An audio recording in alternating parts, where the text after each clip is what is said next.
transmisión a través, por supuesto, del mosquito de la Aedes aegypti. También hay un promedio semanal de 2.000 infectados. Hay que tener precaución con este tema, por eso vamos a preguntarle a la doctora Elena Obieta, que nos atiende tan gentilmente una vez más. ¿Cómo le va, doctora? Buen día. Hola, Débora, ¿cómo estás? Gracias por llamar. No, por favor. Bueno, primero, la sintomatología y en qué casos esa sintomatología, bueno, reviste una gravedad que debiera preocupar a aquel que la padece o a sus seres queridos.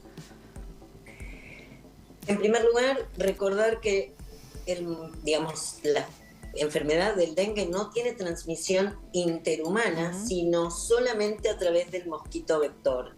¿Esto qué quiere decir? Si alguien en casa está con dengue, y ahora después les cuento los síntomas, esa persona tiene que estar con aislamiento entomológico, es decir, que ningún mosquito lo pique mientras está con fiebre, porque ese mosquito puede ir y picar a otro miembro de la familia que está sano y transmitirle el dengue. Esta es una enfermedad que después de un periodo de incubación, lo que aparece es fiebre. En Centroamérica se llama la fiebre quebrantahuesos. Fiebre con mucho dolor corporal, dolor de cabeza, dolor detrás de los ojos, ¿sí? A veces síntomas digestivos, sobre todo en los chicos y en los adultos mayores, vómitos, diarrea, mucho cansancio, y la fiebre dura aproximadamente 5 días. Los riesgos son dos. En primer lugar, las primeras 48 horas después de la efervescencia de la fiebre. En esas 48 horas pueden aparecer lo que llamamos signos de alarma de dengue grave, ¿sí? Que es el paciente que no tiene tolerancia oral, que se puede deshidratar, que aparecen manifestaciones hemorrágicas, que se puede chocar y morir. Esta es una de las situaciones. Y lo otro es, y esto es lo preocupante, que cuando una persona ya tuvo dengue previo, por el DEN 1, por decir, y ahora tenemos circulación también de DEN 2, al haber anticuerpos que no son completos, ¿sí?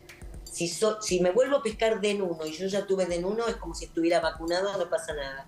Pero si tuve dengue por DEN 1 y me pesco el DEN 2, el 3 o el 4 en otro país, esos anticuerpos incompletos lo que hacen es precipitar y generar cuadros más graves.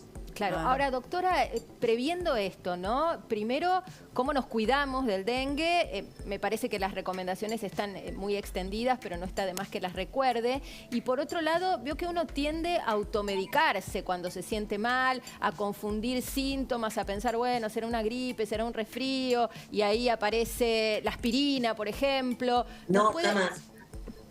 Te agradezco mucho la pregunta, Marina.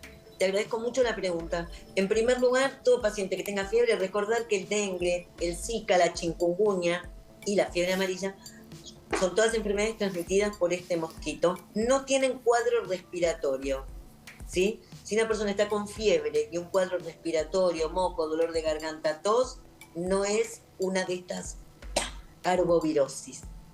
Dicho esto, no automedicarse. Si uno tiene fiebre y le duele el cuerpo, solamente tomar paracetamol y consultarnos.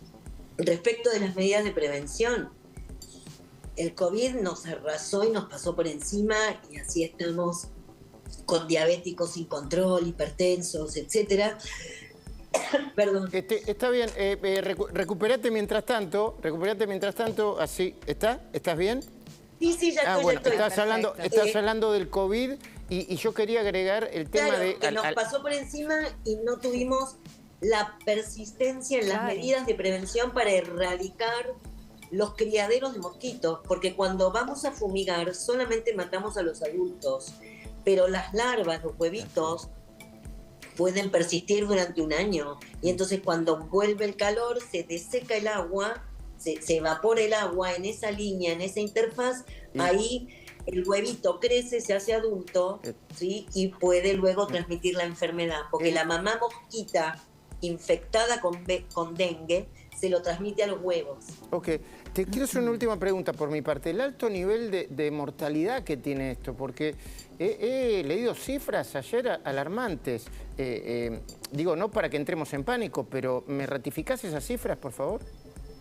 A ver, la mortalidad en dengue se da sobre todo en adultos mayores, obesos mórbidos, en lactantitos chiquitos, en mujeres gestantes o en todo aquel que tiene otras patologías de base, enfermedad cardíaca, hepática, renal, etcétera, ¿sí? En esos pacientes la mortalidad es más alta. Luego, como les dije, si en esas primeras 48 horas de que se te fue la fiebre, empezás con vómitos, hay que consultar, porque ese paciente se puede chocar y morir, independientemente de que no tenga factores de riesgo. Y luego la mayor mortalidad frente al segundo episodio de dengue por un serotipo diferente.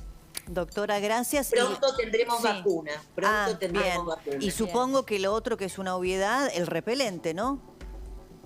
Repelente de insectos todo el tiempo. Ayer atendimos un chico que limpia piletas, ¿no? Y entonces le digo, vos te tenés que poner el repelente en donde te sobra del buzo. Claro, la hasta piel acá, que queda expuesta, sí.